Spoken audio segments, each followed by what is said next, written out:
keep.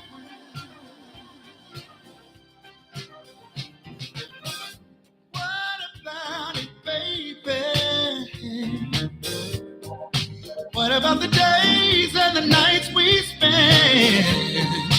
What about the love we made so sweet? Good evening, and thank you for tuning in to Intellectual Radio Voices of Change. My name is Janice. I'm your host this evening. And I am Elliot. I am your co-host this evening. And we have a special guest. Her name is Jerry Reed Taylor. Jerry, introduce yourself. Hi, well, I'm glad to be here. My name is Jerry Reed Taylor. I am a licensed funeral director and embalmer here in Illinois as well as Indiana. And so I work with various funeral homes here in Chicago as well as own my own funeral service. And we're so happy to have her here. And I'm going to read her bio. You know, I'm real good. Remember the bio thing? Yes, everybody talk about me because I thing. read bios too long. That is your thing. But yeah, I have to read her bio, and it's very, very, very impressive. She didn't tell you she's also licensed in the state of Wisconsin. Mm-hmm. She's also a professor and an entrepreneur. But, you know, humility is a good thing. She's here today to discuss grief. You know, it's a tough topic, but something that impacts all of us. The song you just heard? You've heard me open up with that song so many times. Yes. I remember when I opened up with that song and he was in the studio with us. Yeah. And I remember when somebody was singing it, someone who normally don't sing. Mm-hmm. You know, the house said, Earl don't sing. Yeah. Earl don't sing. But Earl sung that song. And I think we even acknowledged it. He said, man, are you a singer? And they'll go, no, man, I just like this song. So, yeah, we had a real good time, you know, thinking back and reflecting back. We had a real good time with him. Dante has been on the Voices of Change, and I had the honor of sharing the stage with him when recording It's Over, It's All Right. I think, Elliot, you had something to do with that too. Remember we recorded that? Oh, yes, I remember that, yes. Dante is gone, and it hit hard. It hit real hard. After my show last week, someone called me up and told me that, and I was kind of shook for a while. But 3 weeks prior to that, another past guest and friend, Chuck the Voice Roberts, you know, this is a house of Jack. Yes. He transitioned. I kept in touch with him pretty well, but I just couldn't accept that he was near the end and he would be leaving. This hit hard too. Up and down my timeline. If I go on there right now, there are all kind of announcements of people transitioning. A lot of them I know, a lot of them I kind of know, a lot of them I may know their parents, but it's happening all the time. It's not just happening with me. Elliot, I'm sure it's happening with you too. Yes, quite a bit in the last week or so. There have been at least 3 or 4 people, Dante included, that have transitioned, and we're getting ready for their services. One is tomorrow. I know. It's tough. Yeah. You know, but when you think about grief, it's not just people that transition. I mean, that's tough. But it could be grief in so many different forms. It could be a relationship ending. It could be I don't know, loss of a job. It could be it could be anything. Any kind of loss can cause grief. And on today's show, we're going to walk through some strategies to help you with grief and talk to this subject matter expert sitting next to me. Yes. And when I read her bio, you're going to understand why I said that. But I always start off with a scripture. For today, it's from 2 Corinthians chapter 12, verse 8 and 9. And it says, 3 times I pleaded with the Lord to take it away from me. But he said to me, my grace is sufficient for you, for my power is made perfect in weakness. Amen. That's my scripture for today. Now, I am just so excited. You know what? Even though this is it's not really a solemn topic. It's a topic that got to be discussed. But I'm just so happy to have my old friend here. Oh, my goodness. I'm happy to be here. You know, how long has it been? When was the last time you were on the show? Somebody said about 3-4 years, but, you know, that's not necessarily accurate. I don't know. It's been probably that. And then next week, we're going to have a real big surprise. Yes. Oh, yes. A real big surprise. Because we're going to have a reunion show. Yes. It's going to be myself, Elliot, and Miss Shimmy. We can't wait. So that's going to be a lot of fun. So now I'm going to read the bio of Mrs. Jerry Reed Taylor. Here we go. Jerry Reed Taylor is a skilled funeral service professional, author, restorative artist, and business professional. Born and raised in Chicago, Illinois, Jerry has always had a passion for the art of funeral service and a desire to help others. At the tender age of 9, she decided that she was going to become a funeral director and devote her life and career to serving others. Jerry is an alum of Worsham College of Mortuary Science. After graduating from Worsham in mortuary science, she obtained her license as a funeral director and embalmer, certified crematory operator, a certified pre-need consultant, a certified funeral service professional, and a certified funeral service general manager. Jerry earned a Bachelor of Science degree in Organizational Corporate Communications and a master's degree in business administration. Jerry currently practices as a licensed funeral director and embalmer while holding license in 3 states: Illinois, Indiana, and Wisconsin. Jerry is the president of Reed Taylor Funeral Service, a full scale funeral service that she operates alongside her sister, Jory Reed. Jerry is very active in the local, state, and national funeral service organizations. Jerry is a mentor and educator of personal and business development and estate planning readiness. Her love of education stems through her service as an adjunct professor in the mortuary science program of Malcolm X College. Jerry currently serves on the board of trustees for the Academy of Professional Funeral Service Practice and has been a speaker, presenter for organizations such as the National Funeral Directors and Morticians Association, the National Funeral Directors Association, the Church of God in Christ, Fifth Jurisdiction of Illinois East, Chicago's Young and Powerful, and Pi Sigma Epsilon. Jerry believes in the importance of the funeral service professional being the complete and total resource in a family time of need. In 2020, she created an educational blog titled The Funeral Director's Report. The blog gives audiences insight on funeral trends, tips, and tidbits, as well as educational information that funeral directors want to know. In 2022, she founded the Sisters in Service, a nonprofit organization. Sisters in Service is an organization that enhances funeral service foundation, education, and insight for women in funeral service by women in the funeral service industry. Jerry is a devoted wife to her husband, Jarrell, and a loving mother to her 2 beautiful children, her daughter, Journey, and her son, Jaron.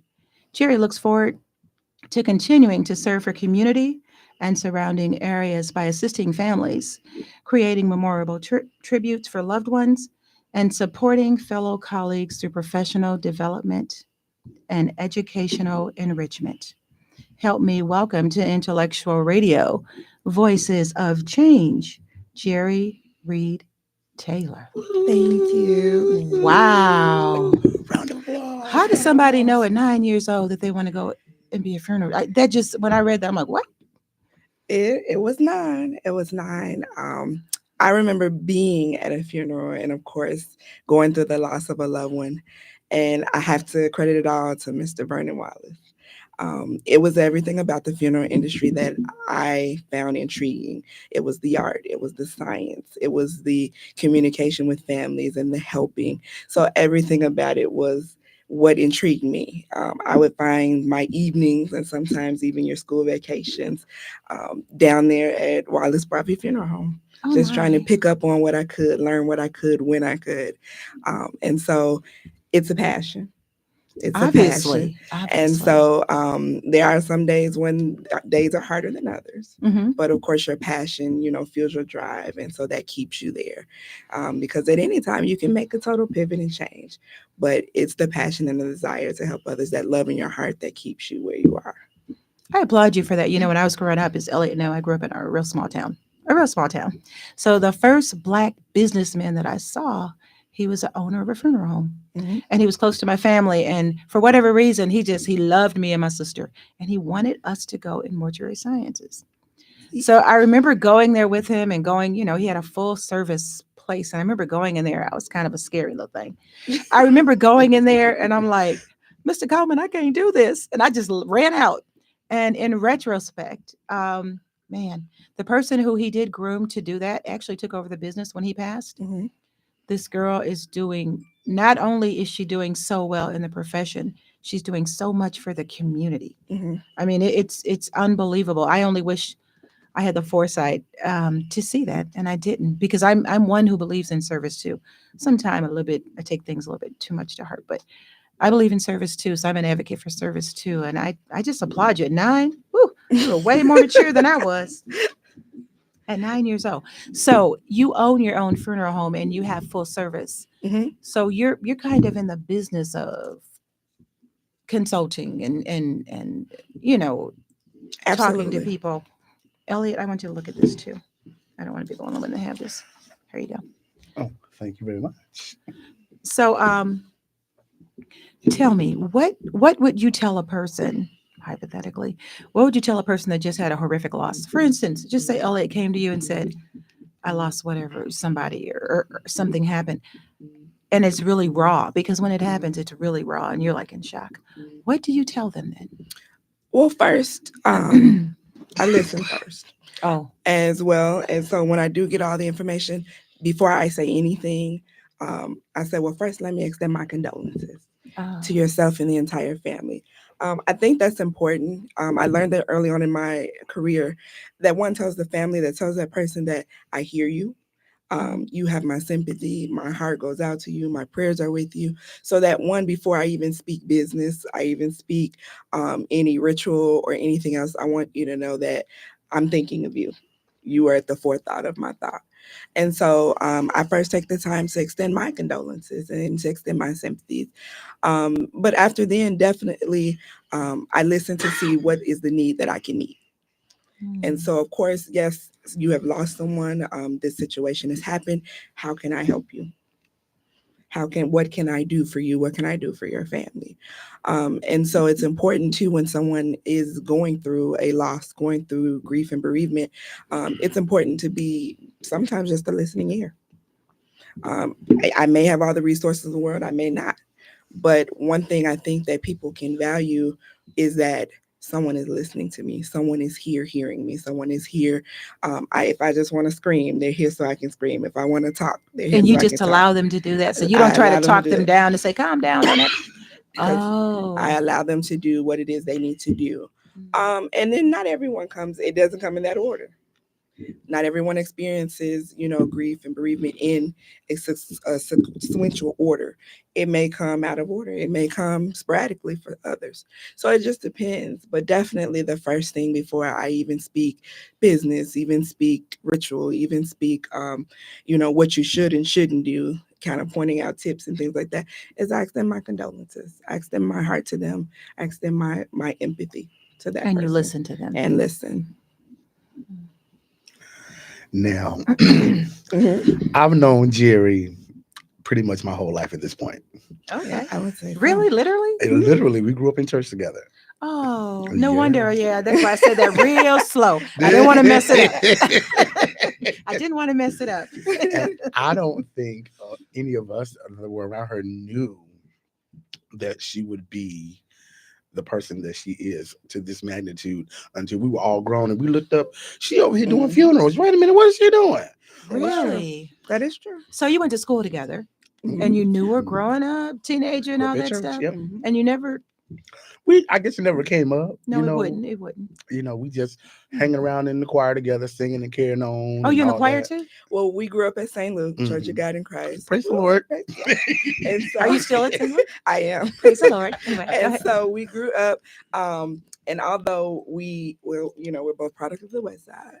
West Side. Side. So, and of course, we would see each other during the week, choir rehearsal, Bible study, and then of course always on Sunday, growing up in the youth choir. Yes. And then I think our parents, again, we grew up on the West Side, and so just visiting and just kind of moving in different circles. Yes. And that's how, Elliot and I, at least we can count back to 6 or 7 years old. Yes. So well over 35 years. Oh my God. So Let me add it up. I'm just joking. No, I'm just joking. let's not. So we Elliot was always music.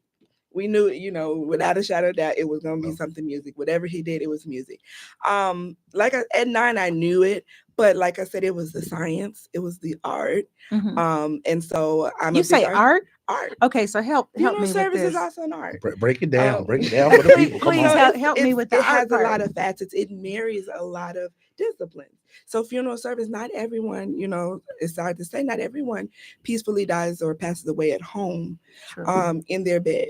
Sometimes people go through horrific accidents, like you said. Yeah. And so there's restorative art there that needs to take place. And so that is, the art and the science of rebuilding different parts of the face, also working with color and makeup. Like my sister, she is an excellent makeup artist. She does makeup, of course, fashionable makeup and makeup for proms, weddings, what have you, but she does art makeup as well. And so she's really excellent at that. I do well. And so, but definitely I would say she's more of the master at the makeup. So you have that art. Then you have the art of actually putting things together. And so basically, you have this communication art. You also have science. And so embalming is a science. And so you have chemicals, you have scientific measurements that need to be taken and that takes place for us to be able to preserve your loved one. So again, you have the art, you have the science, and then I have to be able to communicate, whether through psychology, sociology, and those facets with families, because not everyone wants to talk. Not everyone wants to be Sometimes open. you can't Some get people it out. And so definitely you have to meet people where they are. Yeah. And so it marries all of that to be a funeral director. Some days, not every day is the same. Some days I'm a referee. Some days I'm a counselor. I bet you are a referee. I've been to some of those. Some days I'm a counselor. Some days I'm a financial planner. Some days I'm just a listening ear, as I said. I have a sweet, sweet lady even right now. I think I helped her plan her husband's funeral 3 years ago. And to this day, I still help her balance her checkbook. Wow. And so, I'm a long-term, I guess you could say, goddaughter, if you will, sometimes to some. And so it takes on different meanings for different people. And I'm happy to do it. And although, some people, they realize that after, the funeral is said and done, after, we've left the cemetery, some people don't have someone. That's true. Some people don't have someone. They go home to an empty house. They go home to an empty space, or they go home to broken rituals. And so at that point, they need to be filled, and those bridges need to be connected. And then so it's just basically knowing what to do and how to do it. And you do all that? And I have stood in the gap to do all that. What's the name of your? My funeral service is Reed Taylor Funeral Service. Oh, Reed Taylor. I've seen that. And so we are a full scale, we call it a full scale boutique service. Myself, my sister, shout out to her, Jory Reed. You like the J's. I noticed that. J's. I was like, we like the J's. I like the J's. She just graduated last year now. Oh, wow. It's been a while. With her mortuary science certificate. And she's passed the test to become a licensed funeral director in Marmor. So the two of us, we operated as well alongside with my husband, who has, over 10, 15 years of experience in the industry, Jarrell Taylor. And so we're full scale. So we can do everything from funeral services to our own floral arrangements. We do our own programs and obituaries, to even, we do grief counseling if need be. We walk you step by step through the whole process. So it's not just, oh, well, you go over here to do flowers, or you go over here to do obituary. Or if you need even spiritual counseling, you go over here to do that. We do everything full scale. And so we do all of that in-house, and it is done by either my hands or our hands. And so definitely we like to keep that touch with our families, and definitely we're family. After that, most times when we're making arrangements, we're doing it over a meal. We're doing it, at the kitchen table, over the meal, at your home, at a place where you're comfortable. So a lot of that is personal touches for us that we like to keep in touch with our family. And let me shamelessly plug her because I've worked with her on a few services, and they've always been excellent. She's done wonderful work. I am not a funeral connoisseur. Okay, it's not something I prefer to be at. But as a musician, you're always in church, there. They call me a funeral singer, right? You're always there. I like that name. And sometimes it's been people that we've known, Yeah. and I'm like, wow. like they do good work, and it is definitely an art and a passion. Well, to it's it, and you can comprehensive. tell. From what she told me, Yeah. she's doing wing to wing. She's not Mhm. just. And it shows. I've seen It that name. I've shows. got to remember where now. Mhm. It's gonna bug me. Let's see. It That's a good shows. It thing. shows. So question. Mhm. How can we better prepare ourselves to deal with grief? That's a good one. Oh, that is a good one. We first have to know that grief is natural. Grief is the result of loving. So we can't say that I love you or I love this person and not expect to experience grief. So grief is the result of us loving somebody, our outpouring of love.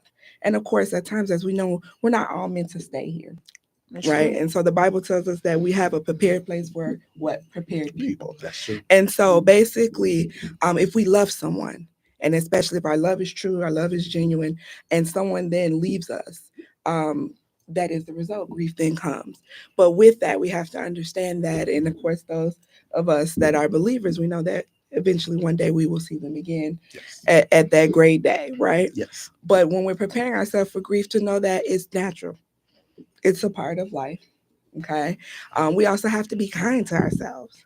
I think the stigma that our industry places is that you shouldn't cry. Right. You shouldn't have They're this always trying to outpouring. control You you, shouldn't you know? scream. Right. You shouldn't do this. You have to be composed. And then the also thing is that even on the professional side, you get 3 bereavement days. So you have to go back to work Mhm. in 3 days. Or if the death occurred on Friday, you got to be back at work on Monday. Mhm. And so although while that may be our constraint professionally, that's not always our constraint emotionally. Right. And so what is important is that grief is natural. Grief comes. Grief is that outward what we have because we've lost someone. There's a detachment there. Yes. And so we have to be kind to ourselves to allow ourselves time to mourn, allow ourselves time to go through this process. And so definitely what I would say is to, if you would say, prepare yourself, know that it will come and know that we want to be able to receive it and to be able to gracefully, if we can, go through it and to experience that. But definitely, I would never say stop loving because love is a part of the grief as well. That's good. That's That's good. good. Have you ever seen someone, I'll call it stuck in their grief? That's what I call it, where something horrific happened and they just can't get over it.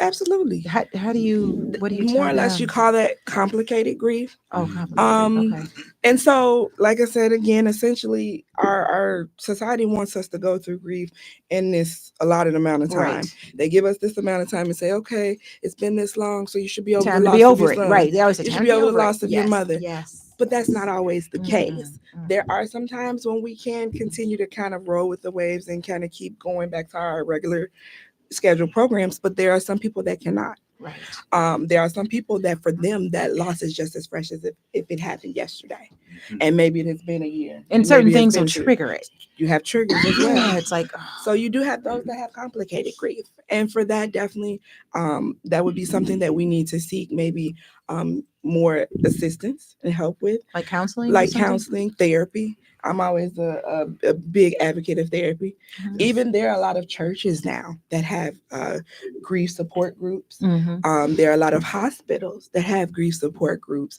and they are there to help you move to a place where we're not going to say get over the passing, but at least to get to a point where you can live, and that way we can cope with the passing and the loss of a loved one. So there are sometimes some people that need that extra help. Would you say there is a time limit to grieving? Absolutely not. I'm I so would glad say you said that. absolutely. Because people always feel like, it's been a month. It'd be It's been a over. month. And then, like I said, again, professionally, they give us so many bereavement days. But at times too, but after we come home from work, we feel this way. For a husband, you come home to an empty house. For a wife, you come home, Yes. to an empty apartment, whatever that case may be. And that's beyond that time frame. I would say be kind. Also, too, for yourself, there are some moments. Moments come. Mhm. Moments will roll. Sometimes moments will come and you don't even see them They coming. just, ooh. Oh, They yeah. just hit Oh, you. Just, yeah. And Roll so, on. Yeah. what I tell people though too is that moments will come, moments will go. Tears will come. Tears cleanse. Tears wash. Tears are good. But don't let our moments keep us stagnant. So it's okay to have a moment. And sometimes even myself, for different parts of my grief, I've had grief. And I'll say, for this moment, I'm going to cry. And at 2 o'clock, I'm going to get up and I'm going to go for a walk. Or I'm going to get up, I'm going to go get me some ice cream. Or I'm going to get up and I'm going to go clean the house, whatever. So don't let your moments turn into hours. Your hours turn into days. Your days turn into weeks. And then your weeks turn into years. So you definitely have to allow yourself time, but also allow yourself to progress. So I would definitely tell everyone who sit with me that, especially. You're amazing. I just want you to know you are amazing. Oh, you're so amazing. And I don't want to just say that because you're my friend. It's just the truth. You are amazing. Oh my goodness, I love it. Yeah, she's really yeah. Thank you. No, and then I think dropping too, some good nuggets with funeral directors, and I think when people experience funeral homes, of course, the funeral director has so much time for you. Right. And then, of course, naturally, the funeral director moves on to other families, other people. Right. It's just like a restaurant. You know, you come in, you're hungry, you need something from the restaurant services you, and then they move on to the next table. Not saying that you're less important, but it's saying that you've received the services that the funeral director or the funeral home can give. And so now at this point, what is it that's also you can draw from the funeral home? And so basically, again, that's why we like to keep in touch with our families. We like to keep in touch. Afterward, you keep even in touch? afterwards, we like to keep in touch. So even on anniversary days, I even text my families the day of services. That morning of the funeral, I text them and I'll tell them, this is the day that the Lord has made. And although it may be a hard day, He still ordained this day to take place. And we're going to walk with you through this day. And I tell them, at any point during this day that you need a moment, a breather, take a breath, let us know. Because as we all know, and Ellie, you've been at funerals before, funerals sometimes can seem systematic. We had a 10 o'clock wake, 11 o'clock funeral. We have to be at the cemetery. And so while all of us are kind of marching through the beat of time, somebody is lost in their grief. Somebody is stuck. And so I text them at like maybe 8 a.m., 8:30 when I think they're up. And I'll say, this is the day the Lord has made. And although it may be a hard day and a day that you thought you may not ever want to see, this is the day we're going to walk with you. And so at any point, if you need me to stop, us to stop and just say, we're standing with you. We're going to do that. And so letting them know that, hey, although we've done all this, although we've made plans, preparations, and we've done the business, we're still here for you. And so we also reach out on anniversary days. We keep in touch. Holidays, we like to send cards, things like that. So again, it's letting them know that, hey, we're just not here for funerals. We're here supporting you as well. And so that's, again, how our families, they become family if they're not already family. I bet you have an extended, huge extended family. She got a lot of people. I have to remember. I got to remember. I will say that it's a blessing to see her just on a personal level. We saw each other in passing back in February. A good friend of mine had passed away. And I arrived at the funeral home and it was very I was like so nervous. I always get like that when there's people who I know. I know it does. And, they had the service the day before. So this was like Monday and we were going to the cemetery. And, she had a husband and 2 children. And I'm like, oh, this is going to be rough. I pulled into the parking lot and who's getting out of her car? She's like, what are you doing here? I said, I'm here to see my friend. It was just good to see her. And sometimes it's just good to see people. Sometimes their presence is comforting when you're grieving. It is. Yeah. And I didn't see her anymore that day because I knew she was working. But just to know, I'm like, she's here somewhere. I'm like, I can deal with this now. She's in the room. Right. So you had that support, or you felt like you yeah. And that makes a difference I believe when you're grieving to have someone that you can kind of lean on. When you feel like you need it, and even if it happens to be the funeral director, it pays to have that person because it's definitely helpful. You know what I was surprised at when I was reading about grief, which I didn't know. Well, I kind of knew intuitively, but it can affect you physically. So not only not sleeping, but elevate your blood pressure, do this, do that. So what do you do to mitigate those? Because you don't want to have your blood pressure go sky high, or you don't want to not sleep for 10 days, even though I know it's typical. If someone passes, I can't sleep. I'm restless. I'm just like, but what do you tell them? Well, we tell them exactly that. You have to eat. you have to sleep. Oh yeah, because you don't want it. You just And yeah, it's that's no, true. I guess, no way around it, because let me say this: anytime you're not sleeping, that makes any condition Yeah, worse. worsen. It does. When Yeah. you're not eating, that makes any Yeah. condition Yeah. worse. So whether you're going through grief, whether you have an underlying health illness, what have you, that makes anything worse, because your body naturally needs those nutrition. Yeah. Your body naturally needs to rest and it needs to sleep. And so definitely we want to make sure that we're eating, Mm-hmm. even if it's small meals, periodically you're eating something. Right. Even, staying hydrated, we're drinking. And you don't think about We eating or don't, drink. You just we want to just don't. sleep. And that's why we have friends and family and those around us that you need to eat. Yeah. Maybe you need to sleep. And because, well, let me just say this, that it won't at this point bring our loved one back. And our loved one would not want us That's true. to be That's true. sick or to That's be true. worse off than we are by being physically imbalanced. Right. And so definitely we have to eat, we have to sleep. And so that's why I said too, when we sit down for arrangements, we're sitting mostly for a meal. Mm-hmm. That means I'm coming over Mhm. with a box or a pan of chicken, Come on, let's Mhm. eat. or whatever you say you may want. If it's Mhm. pizza, if it's beef. I had one young lady, she said, I want Thai food. And I'm like, okay, I don't know exactly where to get it, but we're going to have it. So Mama whatever Thai, you that's want, Right. we're going to eat. So most times we're sitting down eating. So at least I can say, for this one meal, You I know got you've your meal. eaten. Right. Right, Right. So I know you've eaten. Right. We're constantly drinking water. We have little water bottles. And so even that, I know you're drinking, at Right. least when you sat with me. Mhm. And then, of course, throughout the time, too, I'm texting, like, have you eaten today? Have you slept today? And Mm. so, we're caring for not only your loved one, but we're caring for you. Because self-care is important, It is particularly when you're important. going through stuff. Exactly. Yeah. Exactly. So you have to eat. Hey, it's important. So I deal with young people. I deal with teenagers and Mhm. children. So how do we deal with Mm. grief when we talk to children? That's tough. That it is a tough one. And then when we say children, I think we have to sometimes break that thing down.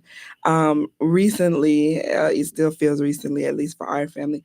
I lost my grandmother, my great grandmother, my aunt, Yes. pretty much in a year and a half span. And so at the time, I had a 2-year-old daughter. Mm. And so trying to explain grief to children, we definitely have to walk a very fine line with, because you want them to understand. Because, of course, I'm not a big component or a big person of saying, let's just bring children to funerals and not let them know what's going on. Right. Because children right. are resilient. They're Mhm. smarter than you think, and Oh, smarter yes. sometimes than we realize.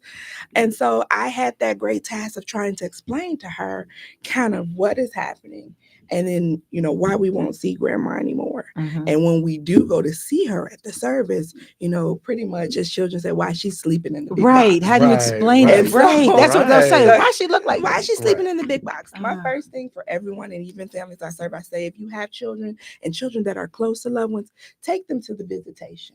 Mm. Or speak to your Mm. funeral director and most funeral directors will allow you time the day before a funeral, the day maybe of the service, earlier in the day, what have you. If you're able to take them to see the loved one, because you can't. Again, funerals, we're on a 10 o'clock wake, 11 o'clock funeral, and it can seem a little bit ritualistic and more kind of just time sensitive.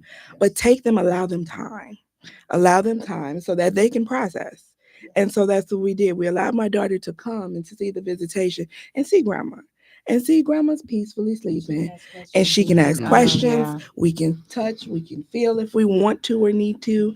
And then she's sitting, and again, that way too. The next day when we've seen it, it's not as one traumatic, because a lot of adults, death doesn't sit with a lot of adults. That's true. So let Mm. alone for That's children true. to be able to cope, and for us to explain it to children. If we don't have it all together, how That's are we right. going to at Right. least explain it to a child? Very So true. ask your funeral director if there is a time or space that you can do that. When you're also explaining it to children, and of course, depending on what your background is, let them know that, again, like we know as believers, as Christians, that this is not the end. This Right. is not the only time we're going to see grandma. We're going to see her again. And so give them that hope. Don't let it kind of be the end all be all, Mm. And so definitely, I think when at the time, and I've gotten better at my children's spiel. At the time, though, when I was explaining to my daughter, I think I made death And heaven sounds so good. I was like, oh, there's ice cream there. There is pizza. And she's like, oh, mommy, I want to go to heaven now. And I'm Right, like, wait a minute, wait a No, minute, no, wait no, a no. minute. Wait a minute. And so I'm like, okay, maybe not right now. Right. But eventually we'll get there. And so actually too, and we continually at different times we have talks because now she's 9. So of course we've come a long way. Yes. And she knows mommy's a funeral director. And I think at one point she even had a little mausoleum in her room. But you know, that's even a whole sermon for different Sunday. Okay. My goodness. Her and her Barbies. But again, it's her way. The legacy continues. That's what I was thinking too. It's continuing. But it's just her way, of course, letting me know like what she understands, what she doesn't. Continually check in with children. Don't just have that talk and say, okay, funeral's over, now that's it. No, you know, now we go over grandma's house. Grandma, remember, grandma's not here, but this is what we're doing. And so definitely check in with children, see how they are. Check their temperature, if you will, their emotional temperature. But definitely I would say keep children informed. No, let's not do the, you know, behind the smoke and mirrors curtain thing. You can't talk to our eyes behind the curtain. But no, I say definitely talk to children, keep them informed. Of course, there may be some details we can't maybe share, depending on how the death occurred. Right. But definitely, I would say if, as much as you can, include them and definitely keep them in the know and in the loop as much as you can. I'm going to say it again. You're amazing. You are amazing. I'm going to say it as long as I can. You're amazing. It's good to have friends like Elliot. I know. Elliot I is really an try. advocate for you. I mean, Look. he told me, he said, I had no questions. I said, is she good, Elliot? He goes, she's amazing. I'm like, okay. Okay. Thank you very much, friend. My pleasure. Okay. Question. So pre-need, how early is too, well, is there a thing as being too early to plan like for your services or somebody's services? So we're talking like pre-needs, people coming in to you know, plan their service and pick out caskets and all these things, you know, is when is a good time to do it? So your That's a first good question, question. is there ever a time that is too early? Yeah. No, Okay. no. Because as we know, Yeah. tomorrow You is not know, promised. any You right day. about it. Yeah. So You right tomorrow's about not it. promised. Right. And so, but not only that, the more practical side of it, pre-need does a lot of things. Okay. It lets you be in the driver's seat. It lets me make my own decisions. It of course has my family. For me, has my family at the forefront of my mind. I want to make these decisions so that way you all They don't won't have to. Right. Right. So that way you don't have to guess. For me, for my family, they're here. We talk about it all the time in my family. Of course. Maybe, Of course. of course, it's the industry we're in, but I tell them all the time, especially when I see things I'm like, I got to have all this at my funeral. You sound like another friend I know. I won't call her name, but So she does we that. talk about it all the time. But for anyone who is wanting to pre-plan, there is never a time that is too early. Now is the time. Okay. One, it also helps you to lock in pricing. That's As what- we all yeah. know, things are going up. Yes. Milk is Yeah. not the same as it was 10 years Think ago. of, I was gonna My say 10 God. years ago. even. Milk is not the same. Bread is not the same. Gas is not the same. So how much do you think a funeral will cost you in 10 years? How much Right. do you think it'll cost you in 20 years? So definitely no, there is never a time that is not too early. There is never an age that is not too early.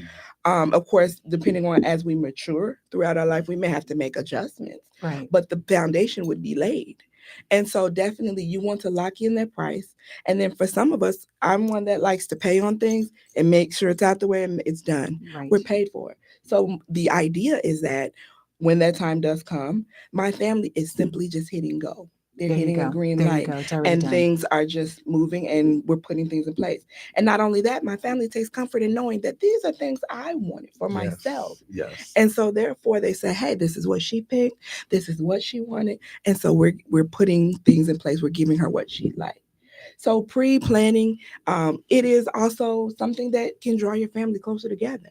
I know a lot of families, they don't like to talk about it. A lot of funeral directors, funeral homes, we call it the necessary conversation. Right. Because it has to happen. Yes. Right. And so definitely for some people, I tell them, hey, we're going to talk about it a little bit. Then we can put it away, close the folder. We come back to it another And time. we talk about it some We more. can talk about it some more. We can close the folder, come back to it. So you don't necessarily have to get everything done in one day. Not everyone does. Yeah. Some people do. Mhm. And so again, it's just making your wishes plain. What do they say? Write the vision, make it plain. That's There you it. And so we're putting it on paper. Yes. We're making sure our family knows this is the dress I want to wear. This is where I want to have my service. Some people, you can be vague. You can just say, hey, I think I just want to do this, this, and this. Others, we're detailed. I have one lady right now, she told me, I want to wear my pink church shoes with my pink hat and this and my pen on the left and this on the right. So it Okay. just She knew depends exactly what you how wanted. detailed you want to be. Mhm. But no, there's never a time that it's too early to start pre-planning. I encourage anyone to pre-plan your service. Good stuff. That's good. That's good stuff. Now you talked about the stages of grief, and you said sometimes people don't do it in order. They don't. They don't. They don't. So your stages of grief, you have denial, you have bargaining, depression, Mhm. anger, acceptance. Some of us, we may go to the acceptance first, but then later on we may be angered. That is true.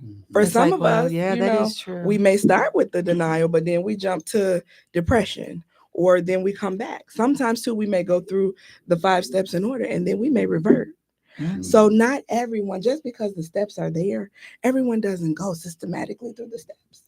It depends. And then what also dictates that is how the death occurred. Yes. How the death occurred. And, I'm sad to say there's a difference between when we've lost someone who's maybe 95, 100 years Right. old, Yeah. as opposed to when we've lost a young person. Yeah. So Good. those stages of grief and how we meet them may come in a different order. And that's okay. There's nothing wrong with that. There's nothing at all wrong with that.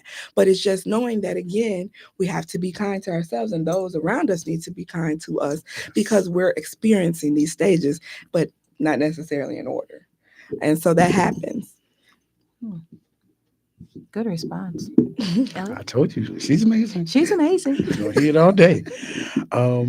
Let's see. I want to go back to children for a second. So, should children be shielded from loss? Is there an age that we should discuss? And you kind of answered a little bit, but maybe you can dig But a lot of deeper. people say that you shouldn't take them under 5 or something to funerals. And I said, well, don't take them. How are you gonna explain it?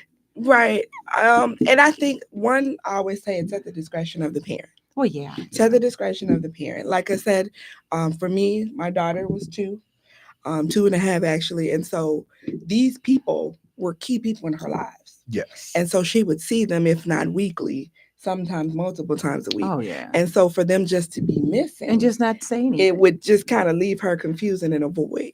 And so it was important to me that she understood where they had gone, and that one, she's not also too looking for them, because let's be honest, as a parent, her asking me every day, well, where's grandma? Where's grandma? Where's grandma? That would drive me That crazy. could kind of also trigger grief, other stages of Yeah. grief Yes, as it well. can. Yes. So again, I wanted to be honest with her and forthcoming.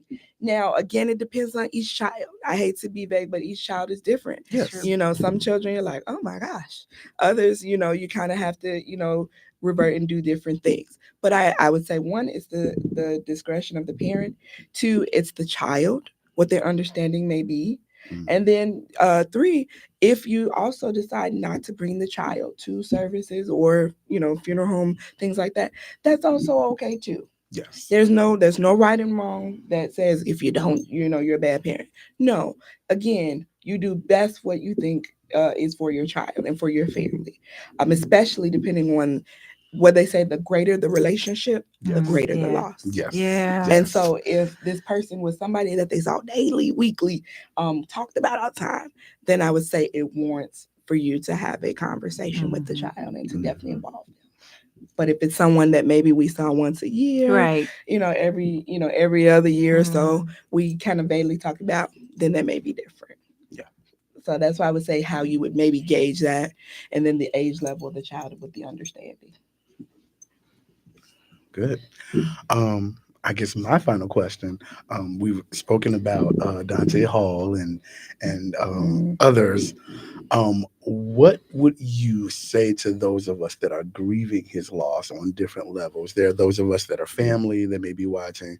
There are those of us that are friends and close friends. And we're speaking about somebody that made everybody feel special. Yeah, he did. That's the thing about he's such a good guy. And made everybody feel special. And so everybody feels his loss on a different level. Everybody's hurting. What would you say to these varying levels of hurt and grief? Well, first, and you're so right, he's such a good guy and such an enormous loss.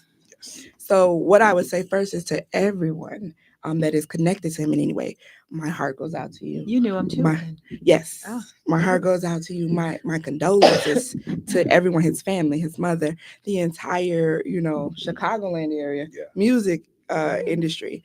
What I would say is also too, definitely, again, tears and moments come. Embrace those moments. He was an enormous person, Yeah. enormous personality, Mhm. beautiful voice. Oh, And gosh. so definitely embrace that. Definitely talk about him. I think sometimes when we lose people, we try not to talk about them or speak their Right. name. Yeah. Talk about him. Let's have a conversation about him. Let's share in the memory Yes. that we have of him. Myself, let's look at videos. I was looking at videos of him the other day. Yeah. And so definitely let's go ahead and embrace those things about him that we love and that made him who he was to us, Yeah. what we enjoyed about him. His singing, his music, his Yes. personality. I think even his business, Yes. his place, things like that. What we have, what we know about him, what we love, and what we'll remember. Also, again, let's embrace those moments. Even I think we shared a moment when I spoke to you about other friends and families. Definitely. Definitely put ourselves in a safe place where we're kind Yes. to ourselves first, but then we're kind to each other.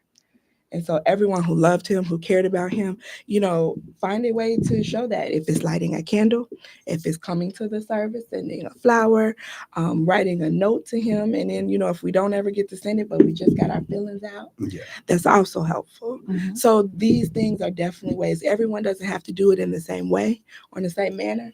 But definitely, even if it's playing his music, riding in the car, listening to, that voice that he has left That behind, voice. that That's My right. voice. goodness. Yes. And so again, he has left us with nuggets. He's left us with memories. Yes. He's left us with tools to be able to keep his legacy alive. What a blessing to have known him. Exactly. It is. It really And so is. we definitely don't want to pretend as if he did not grace this earth, and he did not grace us with his presence. Because of course, if he's at least touched one person in his passing, then what? His living was not in vain. That's very Amen. true. And so definitely, again, my heart goes out to his family as well as they prepare for services as well for him. She answered the question that I was going to ask, because a lot of times people say, well, when someone transitions, you don't have to, don't mention it because it just opens up wounds. But I think to your point, it helps Mhm. when you talk about them and laugh at some of the things that they said. And like you said, listen to their music. Listen Ellie, to what'd you say them. about her again?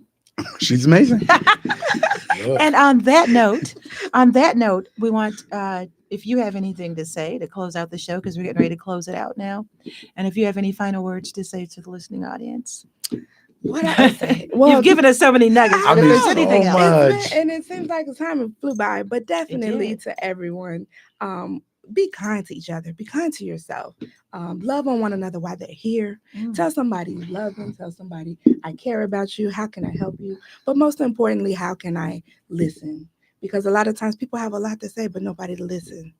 And so definitely reach out to one another, even after, a death has occurred, a loss has occurred, whether it be a week, a month, a year from now, because of course, somebody may need something. That's right. But definitely, I would say love each other like Christ loved us, and definitely pray for one another as you go forward.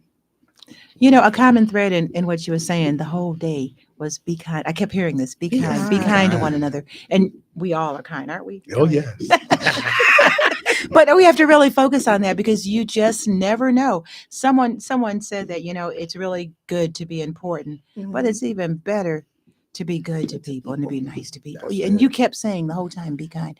It has been such a pleasure and honor to meet you. It's been my And I pleasure. am going to remember, I'm gonna be on the phone tonight, okay? Because I remember at Agatha, or somewhere, I don't know, it's different churches, More than likely. anywhere. Yeah. But I've seen your organization, I and I remember thinking, wow, they're really, how you look at, because we look at different directors Yeah. and different Mhm. ways, and Mhm. I remember being impressed when you said the name, and I'm like, wow.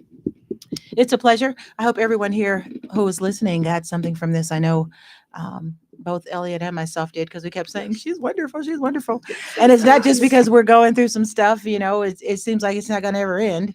I mean, it continuously, it's all the Yes. time, but It won't always be like this. That's I the know, truth. I know, Won't but feel this way forever. we just have to get through it Mhm.